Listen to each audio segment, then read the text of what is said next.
Hello, it's Maryon Stewart and welcome to my weekly wisdom. Today I'm focusing on attitudes at the time of the menopause. We tend to look upon menopause as a bit of a taboo subject, and mostly we don't feel old enough to be going through it. But when we really seriously think about it, our perception is that it's probably the beginning of the end. We think about our relatives from years gone by, and they weren't a very sexy bunch. And we think that maybe when menopause starts and you start to get the symptoms and you start to lose control and lose your well-being, that you're on a downward spiral and there's nowhere to go from there. But actually that's not true at all. And very often our mindset dictates how our journey progresses. So if we think it's going to be doom and gloom, the chances are it will be.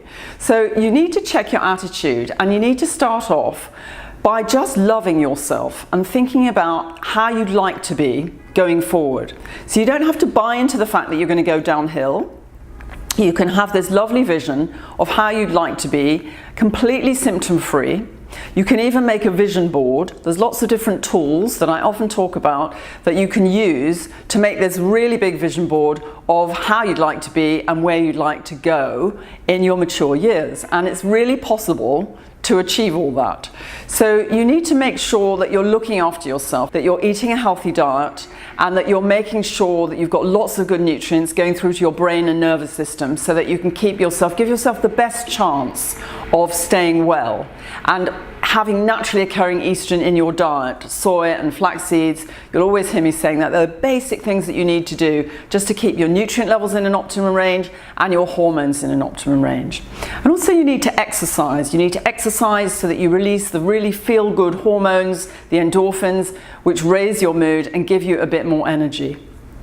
And if you're not feeling very energetic, sometimes people get really tired around the time of the menopause. Sometimes you actually have genuine nutritional deficiencies. So it may be an idea to get your iron levels checked, for example, your vitamin D levels, because if you're short of those, you're going to need to tank up. Otherwise, it's like trying to fill a bucket with a hole in it.